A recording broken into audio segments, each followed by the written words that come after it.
The applause felt like mockery as I sat in the third row of the East Coast Contemporary Art Center, watching my wife Vivian command the stage like she owned every soul in that auditorium. The Visionaries of Tomorrow Gala was her baby, her chance to cement herself as the cultural tastemaker of our upscale Boston suburb. 200 of the city's most influential people hung on her every word about innovation and breaking barriers. I should have been proud. Instead, I felt like furniture someone forgot to move.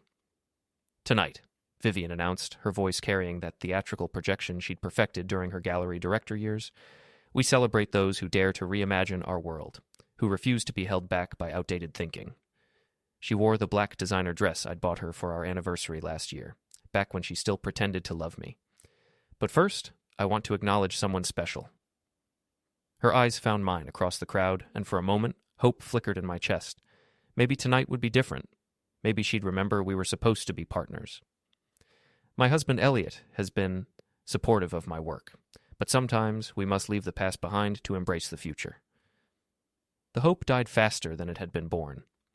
"You see, some people are visionaries." She gestured toward the wings, and a young man emerged.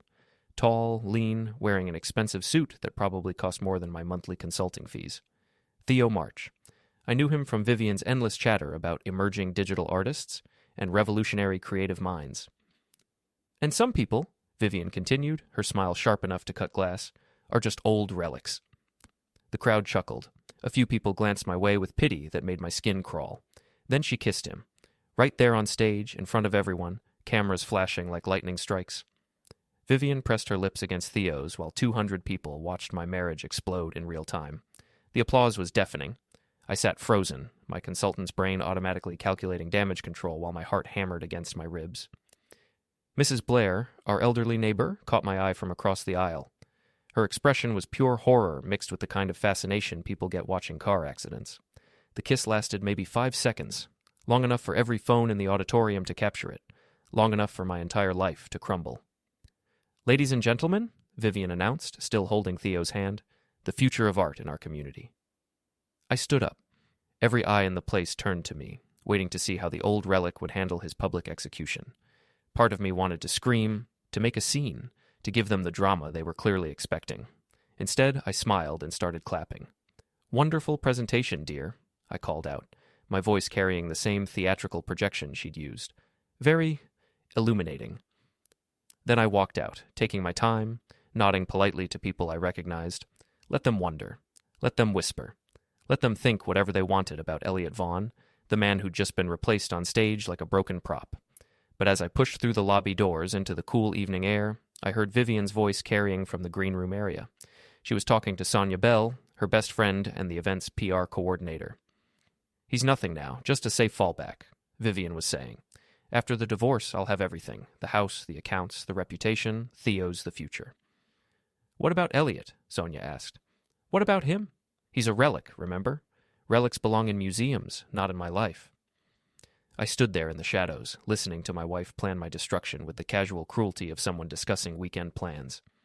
23 years of marriage reduced to a disposal problem. That's when I made my decision. I wasn't going quietly. I wasn't going to be the pathetic husband who slunk away with his tail between his legs. If Vivian wanted to play games, if she thought she could humiliate me and steal everything I'd worked for, she was about to learn something important. This old relic still had some fight left. Before we dive deeper into this story, I have one small request. Please subscribe, drop a like, comment, and hit that hype button to boost this channel so more people can discover these incredible Reddit stories. My workshop had always been my sanctuary. Tucked behind our colonial house in the garage I'd converted 15 years ago, it was the one place Vivian never bothered visiting. Too cluttered, too practical, too much like actual work instead of the glamorous art world she preferred. Now it became my war room. I'd spent 3 days since the gala pretending everything was normal. Vivian came home each night acting like nothing had happened, like she hadn't just announced our marriage was over to half the city. She'd kiss my cheek and ask about my day, the same routine we'd maintained for months. The performance was almost impressive, but I knew better now, and I was learning more every hour. "You look terrible," Aiden said, dropping a box of tools on my workbench. My cousin had always been the family's black sheep, the one who fixed cars instead of chasing corporate success. Right now, he was exactly what I needed. "Thanks for the pep talk." I opened my laptop and pulled up the folder I'd been building. What did you find out about March? Aiden grinned. At 35, he still looked like the troublemaker who'd gotten us both detention in high school. Your wife's boy toy is quite the character. 3 failed businesses in 2 years. Currently owes about $40,000 in various debts. Lives in a downtown loft that costs more than most people make in a year. How's he paying for it? That's the interesting part. His rent checks come from an account linked to the Whitmore Gallery. Guess who's the director there? I didn't need to guess. Vivian had been using gallery funds to support her boyfriend. It wasn't technically illegal since she had discretionary spending authority, but it was definitely unethical. More importantly, it was ammunition. There's more, Aiden continued. March has a podcast called Digital Disruption. Gets maybe 300 downloads per episode, but he acts like he's the next Joe Rogan. Last week's episode was all about breaking free from toxic relationships and choosing authentic connections over societal expectations. Let me guess. He didn't mention he was talking about someone else's wife. Nope, but he did mention that older generations need to step aside for progress to happen. I closed the laptop and leaned back in my chair. Through the workshop window, I could see Vivian's SUV in the driveway, the Mercedes she'd insisted we needed for her professional image. Half the payments came from my consulting income. I need you to do something for me, I told Aiden. Name it. That SUV is half mine. Legally, I mean. Both our names are on the title. Aiden's grin widened. You want me to repossess your own car? I want you to relocate it. Somewhere safe, somewhere she'll have to ask very nicely to get it back. Consider it done. What else? I opened my laptop again and pulled up Sonya Bell's social media profiles. The woman posted about everything she did, everyone she met, every piece of gossip she collected. She was Vivian's closest friend, but she was also the biggest mouth in our social circle.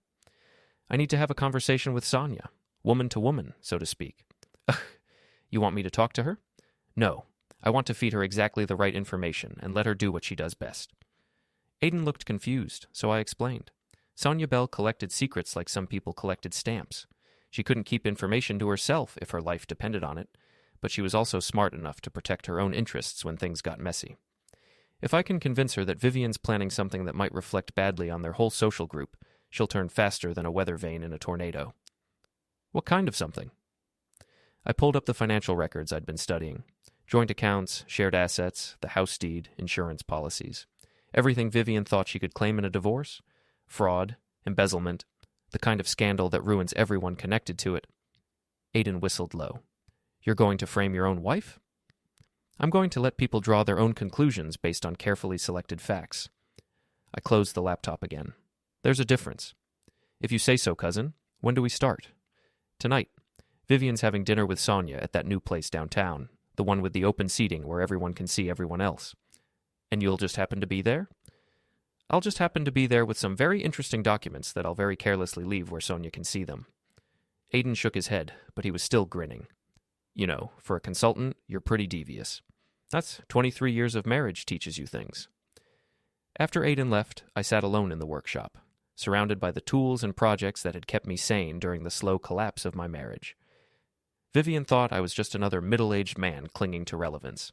She thought she could discard me like an outdated piece of technology. She was about to learn how wrong she was. My phone buzzed with a text from Mrs. Blair next door. Saw the news coverage of the gala. Are you okay, dear? The news coverage. I'd forgotten about that. I pulled up the local arts blog and found the article about Vivian's event. There was a photo of her kissing Theo with a caption about new partnerships in the arts community. The comments section was already filling up with speculation about what this meant for the Whitmore Gallery and its leadership. Perfect. The story was already spreading. Now I just needed to control the narrative. I texted Mrs. Blair back, I'm fine, just taking some time to process everything. Her response came immediately. That boy is trouble, Eliot. I've seen him coming and going at all hours. And there are things about your wife you should know. Things I should know. Mrs. Blair had lived next door for 15 years. She saw everything, heard everything, remembered everything. If there were secrets I hadn't uncovered yet, she'd be the one to know them. I texted back, Would you like to have coffee tomorrow morning? I'll put the pot on at 9. I smiled for the first time in days. Vivian had made one crucial mistake in her plan to destroy me. She'd forgotten that I wasn't just her husband. I was part of this community, too. I had relationships, connections, people who'd known me long before she decided I was obsolete, and some of those people had been watching her very carefully. The downtown bar was exactly the kind of place Vivian loved to be seen. Exposed brick walls, craft cocktails with names like Deconstructed Manhattan, and enough ambient lighting to make everyone look like they belonged in a magazine. It was also loud enough that conversations at nearby tables blended into background noise. Unless you were specifically listening, I'd been nursing the same whiskey for 40 minutes when Vivian and Sonya arrived. They took their usual table near the window, where Vivian could see and be seen by anyone walking past on the street. Sonya immediately started scrolling through her phone, probably posting about their girls' night to her 3,000 followers. Aiden slid into the booth across from me. "They're here. I see them. You sure about this plan?" I pulled out the manila folder I'd prepared. Bank statements, account transfers, business receipts, everything carefully arranged to tell a very specific story. Sonya Bell has built her entire reputation on being the first to know everything that matters in this town. She's not going to ignore evidence that her best friend might be involved in something shady. And if she warns Vivian instead of spreading gossip? She won't. Sonya's first loyalty is to herself and her reputation. If she thinks Vivian might drag her down, she'll cut ties faster than you can say social media scandal. Aiden shook his head. "You've really thought this through." "I've had plenty of time to think." I waited until Vivian got up to use the restroom, then made my move. And Sonya was alone at the table, scrolling through Instagram and sipping something pink with too many garnishes. Perfect. "Sonya, what a surprise." I approached their table with my best confused husband expression. "I didn't expect to see you here." She looked up, clearly uncomfortable. Since the gala, most of Vivian's friends had been treating me like I had some contagious disease. "Oh, hi, Eliot. We were just having a quick drink?" "Of course, don't let me interrupt." I glanced around like I was looking for someone. "I'm supposed to meet my accountant here. We're going over some irregularities in our business accounts. Nothing serious, I hope, but you know how these financial audits can be." I let the folder slip slightly, just enough for her to see the bank logos and official letterheads. Sonya's eyes immediately locked onto the papers. She couldn't help herself. "Irregularities?" she asked, trying to sound casual. "Probably nothing. Some transfers that don't match up with our records. Money moving between accounts without proper documentation. My accountant thinks it might be identity theft, but..." I trailed off, looking worried. Well, these days you never know who has access to your personal information. Sonya leaned forward slightly. "That sounds serious." "The worst part is, some of the transfers are connected to local businesses, art galleries, cultural organizations. If there's fraud involved, it could affect the whole community." I saw her expression change. Sonya lived for gossip, but she was also smart enough to recognize when a scandal might splash back on her. If Vivian was involved in financial irregularities, and Sonya had been publicly supporting her, it could damage her own carefully cultivated reputation. "I'm sure it's just a misunderstanding," she said, but her voice had gotten careful. "I hope so. The last thing I'd want is for Vivian's career to be affected by something like this. She's worked so hard to build her reputation." Vivian returned from the restroom just as I was putting the folder away. She looked surprised to see me, then annoyed. "Eliot, what are you doing here?" "Meeting Jim about those account issues we discussed." I held up the folder. "Nothing for you to worry about, dear. Just some paperwork that needs sorting out." Her eyes narrowed slightly, but she kept her voice light. "Of course. Well, don't let us keep you. Actually, I should get going. Jim's running late, and I have an early morning." I nodded to both of them. "Enjoy your evening, ladies." As I walked away, I could feel Sonya's eyes following me.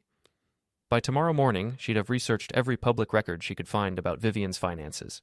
She'd start asking subtle questions, making careful inquiries, and when she found even the smallest irregularity, she'd begin to distance herself. Aiden was waiting outside. "How'd it go?" "See for yourself." Through the window, we could see Sonya leaning across the table, talking rapidly while Vivian listened with growing alarm. Whatever Sonya was saying, Vivian didn't like it. "Phase 1 complete," I said. "What's Phase 2? I pulled out my phone and showed him the text I'd prepared. Heard some interesting rumors about financial irregularities at the Whitmore Gallery. Any truth to the whispers about missing funds and unauthorized transfers. Asking for a friend in the arts community. You're going to send that? Not me. You are. From that fake social media account you created for your mechanic shop's marketing. And then? Then we wait for Sonya to see it and realize the story is already spreading. She'll panic and do exactly what we need her to do. Which is? Turn on Vivian to save herself." Aiden sent the message, then looked at me with something between admiration and concern. "You know, cousin, You're starting to scare me a little. Good. If I'm scaring you, imagine how Vivian's going to feel when she realizes what's happening. We walked back to my car, parked 3 blocks away where Vivian wouldn't see it. As we drove past the bar, I could see her and Sonya still deep in conversation. Vivian was gesturing emphatically while Sonya nodded with the expression of someone trying to decide which side of a controversy would be safer. By morning, half their social circle would be whispering about potential financial scandals at the Whitmore Gallery. By afternoon, Vivian would be fielding uncomfortable questions from board members and donors. By evening, she'd be wondering how her perfect plan to humiliate and discard me had suddenly turned into a threat to everything she'd worked to build, and this was just the beginning. Where to now? Aiden asked. Home? I need to prepare for tomorrow's coffee with Mrs. Blair. Think she really has dirt on Vivian? I smiled, remembering the way our neighbor's eyes had lit up when she mentioned things I should know about my wife. Aiden, Mrs. Blair has lived next door for 15 years. She sees everyone who comes and goes, remembers every conversation she overhears, and has the patience to connect dots that other people miss. If there are secrets about Vivian that I haven't discovered yet, Mrs. Blair knows them all. And she's willing to share? She's been watching Vivian treat me like garbage for months. She's seen Theo coming and going at all hours. And she's old enough to remember when marriage meant something more than a business arrangement. So she's on your side. She's on the side of justice, which, for the moment, happens to be the same thing. As we pulled into my driveway, I could see lights on in the house. Vivian was home, probably trying to figure out what I'd said to Sonya and whether she needed to worry. She was smart enough to recognize a threat when she saw one, but arrogant enough to underestimate the man she'd written off as an obsolete relic. Tomorrow, she'd start learning just how dangerous a discarded husband could be.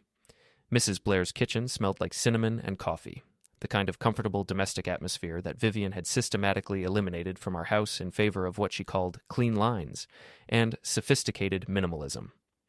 I sat at the small table where our neighbor had probably hosted 1,000 conversations over the decades, watching her pour coffee from a pot that looked older than I was. You're handling this better than I expected, she said, settling into the chair across from me. Most men would be ranting and raving by now. Most men probably didn't see it coming for 6 months. You knew? I suspected. The late meetings, the new clothes, the way she started talking about expanding her horizons and exploring new possibilities. I just didn't know how far she was planning to take it. Mrs. Blair nodded knowingly. That boy's been coming around since February. Always parks 2 streets over and walks through the backyard. Thought he was being clever. February. 4 months of sneaking around before the public humiliation. 4 months of planning my destruction while pretending to be my loving wife. What else have you seen? Phone calls on the back porch at all hours. Always in that voice women use when they're talking to someone they shouldn't be talking to. She sipped her coffee thoughtfully. And the arguments. Arguments? With him. Through the windows when they thought nobody was listening. That boy wants more than she's willing to give. He's pushing her to leave you faster than she's comfortable with. Interesting. Trouble in paradise already. What kind of more? Marriage. Public acknowledgement. He wants to be the legitimate boyfriend, not the secret affair. Gets angry when she tells him to be patient. And Vivian? Your wife likes having her cake and eating it too. She wants the excitement of the affair and the security of the marriage until she's ready to make her move.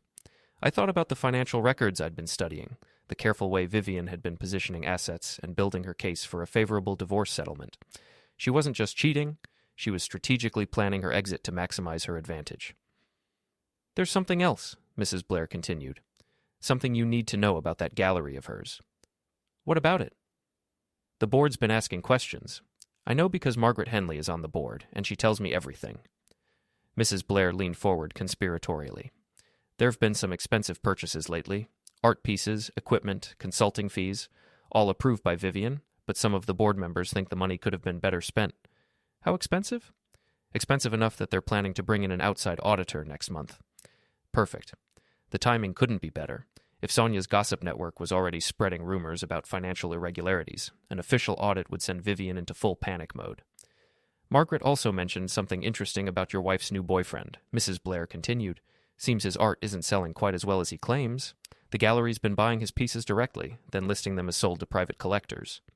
That's fraud. It's creative accounting, but it won't look good if anyone starts asking detailed questions. I sat back, processing this information. Vivian wasn't just having an affair. She was using gallery funds to prop up her boyfriend's failing career. When the audit happened, both of their reputations would be destroyed. unless I helped that process along. Mrs. Blair, would you be willing to mention these concerns to Margaret? Maybe suggest that the board should move up their timeline for the audit? She smiled with the satisfied expression of someone who'd been waiting years for permission to cause trouble. I think that could be arranged. After leaving Mrs. Blair's house, I drove to Aiden's garage on the outskirts of town. He was under the hood of a classic Mustang, but he slid out when he heard me coming. How'd it go with the neighbor? Better than expected. Turns out Vivian's been busier than we thought. I filled him in on what I'd learned about the gallery's finances and Theo's fraudulent sales records. Aiden listened with the focused attention he usually reserved for complex engine problems. So they're both vulnerable, he said when I finished. More than vulnerable. They're sitting on a powder keg, and they don't even know it. What's our next move? We light the fuse. Carefully. I pulled out my phone and showed him the contact information for a local investigative reporter who'd been covering arts funding controversies. Jennifer Walsh. She's been looking into how public grants are being used by cultural organizations. I think she'd be very interested in some anonymous tips about questionable spending at the Whitmore Gallery. Anonymous tips? Financial records that somehow find their way to her desk. Questions about whether taxpayer-funded grants are being used appropriately. Concerns from community members about transparency and accountability. Aiden grinned. You want to sic a reporter on them. I want to create pressure from multiple directions. Sonya's spreading gossip through social channels. Mrs. Blair's pushing the board toward an earlier audit. And now we add legitimate media scrutiny to the mix. What about the boyfriend? Theo's the weak link. He's young, arrogant, and used to getting his way. When the pressure starts building, he'll panic and make mistakes. Probably try to throw Vivian under the bus to save himself. And that helps us how? Because Vivian's entire plan depends on maintaining her reputation and social standing. If Theo turns on her publicly, she loses everything she's been working toward. We spent the next hour preparing our campaign. Aiden would deliver carefully selected financial documents to Jennifer Walsh's office, along with a note suggesting she look into grant money usage at local galleries. I would make some strategic phone calls to board members, expressing concern about rumors I'd been hearing. You know, Aiden said as we finished planning, for someone who got publicly humiliated a week ago, you're remarkably calm about all this. I'm not calm, I'm focused. What's the difference? Calm would be accepting what happened and moving on with my life. Focused is making sure everyone who participated in my humiliation gets exactly what they deserve. And what do they deserve? I thought about Vivian's face as she kissed Theo on stage, the satisfied smile she'd worn while announcing my obsolescence to 200 people. I thought about the months of lies, the careful manipulation, the way she'd planned to steal everything I'd worked for while pretending to love me. They deserve to understand what it feels like to have their lives destroyed in public. They deserve to lose everything they think makes them special, and they deserve to know that the old relic they discarded was smarter than they ever imagined. Aiden was quiet for a moment. You sure you want to go this far? They made the choice when they decided to humiliate me instead of just asking for a divorce. Now they get to live with the consequences. As I drove home, I felt something I hadn't experienced in months. Anticipation. For the first time since this nightmare began, I wasn't reacting to Vivian's moves. I was making my own. By tomorrow, the pressure would start building, questions would be asked, rumors would spread, and the perfect life my wife had been constructing would begin to crack. And I would be there to watch every moment of its collapse. The call came at 7 a.m. Vivian's phone buzzed against the nightstand, and I watched her face change as she read the caller ID. Margaret Henley, board chair of the Whitmore Gallery. Hello, Margaret, Vivian answered, trying to sound casual despite being woken up early. What can I do for you? I couldn't hear the other side of the conversation, but I could see Vivian's expression growing more concerned with each passing second. An emergency meeting? Today? Vivian sat up in bed, suddenly fully awake. Can you tell me what this is about? More talking from Margaret's end. Vivian's face went pale. I see. Yes, of course I'll be there. 9 o'clock? She hung up and stared at the phone for a long moment. Problems at work? I asked innocently. The board wants to discuss some financial concerns. Probably nothing serious. But her voice said otherwise. She was already getting out of bed, moving with the urgent energy of someone trying to get ahead of a crisis. I made coffee and toast while she showered, playing the role of the supportive husband who had no idea his wife's world was about to implode. When she came downstairs, dressed in her most professional outfit, I handed her a travel mug. I'm sure everything will work out fine, I said. She looked at me suspiciously, like she was trying to figure out if I knew something. Why are you being so nice? Can't a husband be concerned about his wife's career? Since when do you care about my career? Since always, Vivian. Just because we're going through a rough patch doesn't mean I want to see you fail. She studied my face for another moment, then grabbed her keys. I'll probably be late tonight. Board meetings, you know. After she left, I called Aiden. Phase 2 is in motion. Mrs. Blair worked fast.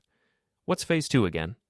Vivian spends the day defending herself against accusations she doesn't fully understand, while we prepare the next wave of pressure. Which is? A very public confrontation with her boyfriend, somewhere with lots of witnesses and social media potential. You know where he'll be?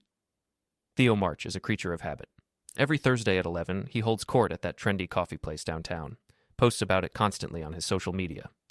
Thursday, Thoughts with Theo, or some pretentious nonsense like that. And you're going to what? Walk up and punch him? Nothing so crude. I'm going to have a very reasonable conversation about his relationship with my wife, in front of all his followers and anyone else who happens to be recording. Reasonable conversation? The kind where I stay completely calm and logical while he reveals himself to be the arrogant, entitled child he really is. I spent the morning preparing. Printed out some of Theo's social media posts, including several where he'd made thinly veiled references to breaking free from outdated relationships and choosing authenticity over social expectations. I also pulled up his podcast episodes, the ones where he'd talked about older generations needing to step aside for progress. At 10:30, I drove downtown and parked across from Grind Coffee, the hipster establishment where Theo held his weekly performance. Through the window, I could see him at his usual table, laptop open, expensive headphones around his neck.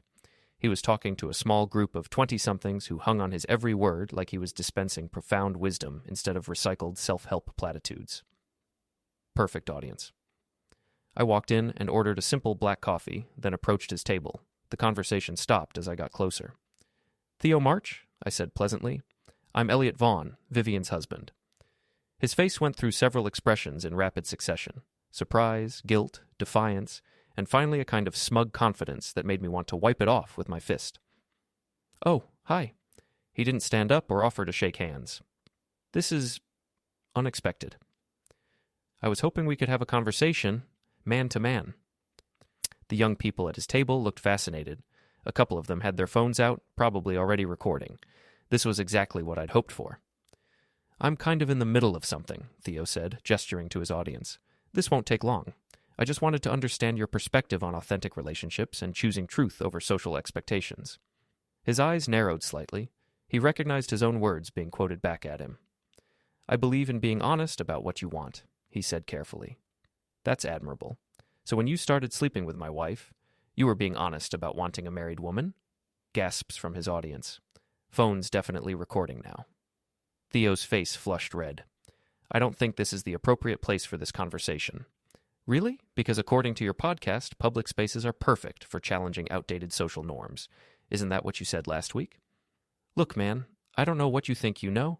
I know you've been having an affair with Vivian for 4 months. I know you've been pressuring her to leave me faster than she's comfortable with. And I know you're using gallery funds to prop up your failing art career.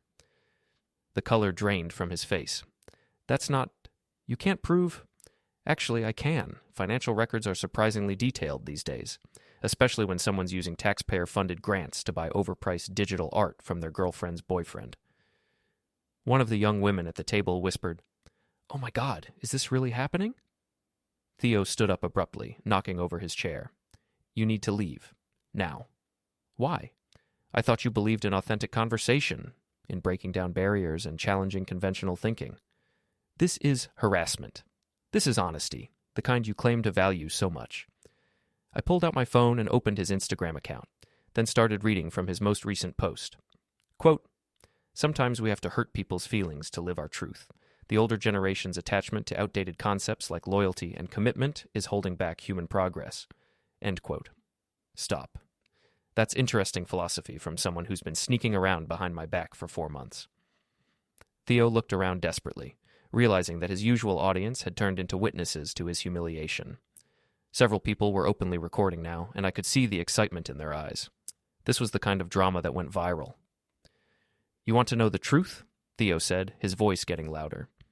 Your wife is miserable with you. She's been miserable for years. You're holding her back from everything she could be. And you're going to save her? I'm going to give her what she deserves. Someone who appreciates her vision, her talent, her ambition. With stolen money? It's not stolen. It's investment in the future of art. Investment in your future, you mean? At least I have a future. At least I'm not some washed-up consultant clinging to relevance. There it was, the arrogance and contempt I'd been waiting for him to display publicly. The real Theo March, stripped of his pretentious philosophy and revealed as exactly what he was, a selfish child who wanted what belonged to someone else. You're right, I said calmly. I am a washed-up consultant, but I'm also a washed-up consultant who knows how to research financial records, how to contact investigative reporters, and how to make sure the right people ask the right questions about gallery spending. Theo's mouth opened and closed like a fish gasping for air. Enjoy your coffee, I said, then walked out. Behind me, I could hear the explosion of conversation as his audience processed what they'd just witnessed. By tonight, videos of our confrontation would be all over social media. By tomorrow, everyone in our social circle would know exactly what kind of person Vivian had chosen over me. Phase 2, complete. Now it was time to prepare for the final act. The charity gala was Vivian's last chance to salvage her reputation, and she knew it. The Arts for Tomorrow fundraiser had been planned for months, back when she thought she'd be riding high on the success of her gallery directorship and her public transition from her obsolete husband to her visionary boyfriend. Instead, she was fighting for her professional life. The past week had been a masterpiece of controlled chaos. The board meeting had resulted in an immediate audit of gallery finances. Jennifer Walsh's investigative article had raised questions about grant money usage that nobody could satisfactorily answer. And the video of my confrontation with Theo had spread through social media like wildfire, painting them both as frauds and homewreckers. But Vivian was nothing if not resilient. She'd scheduled this gala as a comeback event, a chance to demonstrate her value to the community and rebuild her damaged reputation. The theme was innovation and integrity in the arts, which would have been laughable if it weren't so perfectly ironic. I adjusted my tie and checked my reflection in the bathroom mirror. For tonight's performance, I'd chosen my best suit, the one Vivian had bought me for our anniversary 2 years ago. The symbolism felt appropriate. You clean up nice, Aiden said from the doorway. Ready for this? I've been ready for weeks. And you're sure she doesn't suspect anything? Vivian thinks she's smarter than everyone else. It's her greatest strength and her fatal weakness. We drove downtown in Aiden's truck, parking 3 blocks away from the convention center where the gala was being held. Through the windows, we could see elegantly dressed people streaming into the building, the same crowd that had witnessed my humiliation at the art center 3 weeks ago. Last chance to back out, Aiden said. No backing out. Tonight, everyone gets to see who Vivian and Theo really are. Inside, the gala was everything I'd expected. Expensive decorations, pretentious art displays, and 200 people pretending to care about cultural advancement, while really just wanting to be seen at the right event. Vivian stood near the stage, greeting donors and board members with the desperate enthusiasm of someone trying too hard to appear confident. Theo was across the room, surrounded by a smaller group of admirers. But I could see the strain around his eyes, the way he kept glancing toward the exits. The past week had been hard on him, too.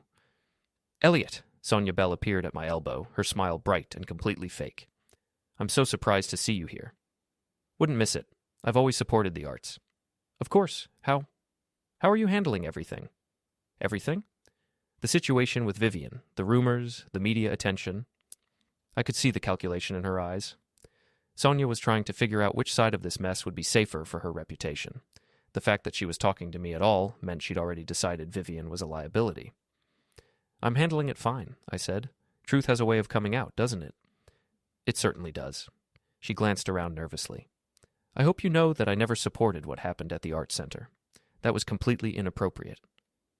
I appreciate that, Sonya. And if there's anything I can do to help clear up these financial questions, that's very kind of you. She squeezed my arm and moved away, probably to spread the word that she'd been supportive of me all along. By the end of the night, half the people here would be claiming they'd never really approved of Vivian's behavior. The program started with the usual speeches about the importance of arts funding and community support. Vivian took the stage looking radiant in a silver dress that probably cost more than most people's monthly salary. She'd always been beautiful, and she knew exactly how to use that beauty to command attention. Thank you all for being here tonight, she began, her voice carrying the same confident projection she'd used at the art center. We're here to celebrate innovation and integrity in the arts, to support artists who are pushing boundaries and challenging conventional thinking. The irony was so thick I could taste it. Over the past few weeks, there have been questions raised about the Whitmore Gallery's financial practices. She continued, I want to address those concerns directly. A murmur went through the crowd. This wasn't what people had expected to hear at a fundraising gala. Art requires investment. Vision requires resources. Sometimes supporting emerging artists means taking risks that others might not understand. She was trying to reframe the fraud allegations as bold artistic vision. It might have worked if I hadn't spent weeks preparing for this moment. I stood up from my table and began walking toward the stage. Conversation stopped as people noticed my movement. Vivian saw me coming and faltered slightly in her speech. Innovation, I said loudly enough for everyone to hear, requires honesty. Eliot, this isn't the time. When is the time, Vivian? When is the appropriate time to discuss integrity? I reached the stage and turned to face the audience. 200 faces stared back at me, some curious, some uncomfortable, all fascinated by the drama unfolding in front of them. 3 weeks ago, my wife announced to this same community that I was an old relic, that she was choosing a more visionary future. I gestured toward Theo, who was trying to blend into the crowd near the back. Tonight, I'd like to share some information about that vision. Security, Vivian called, but I was already pulling out the documents I'd prepared. Financial records from the Whitmore Gallery, I announced, showing systematic misuse of grant funds to purchase overpriced art from a single artist, an artist who happens to be sleeping with the gallery director. Gasps and whispers rippled through the crowd. Phones came out. Cameras started recording. Eliot, stop this, Vivian hissed. Recordings of conversations where that same artist discusses manipulating the gallery director to advance his career, I continued, and evidence of fraudulent sales records designed to inflate his reputation and market value. Theo started pushing toward the exit, but Aiden was already there, blocking his path with a smile that suggested he shouldn't try to leave just yet. This is harassment, Vivian said desperately. He's a disturbed man who can't accept that our marriage is over. Our marriage is over, I agreed, but not because I'm a relic, because you're a fraud. I turned back to the audience, most of whom were now openly recording the confrontation. Innovation without integrity is just theft, I said. Vision without honesty is just delusion. And choosing authenticity over social expectations means telling the truth, even when it's uncomfortable. Vivian tried to grab the microphone, but I stepped aside. The truth is that my wife has been embezzling funds from a taxpayer-supported arts organization to prop up her boyfriend's failing career. The truth is that they plan to frame me as an abusive husband to steal assets in our divorce.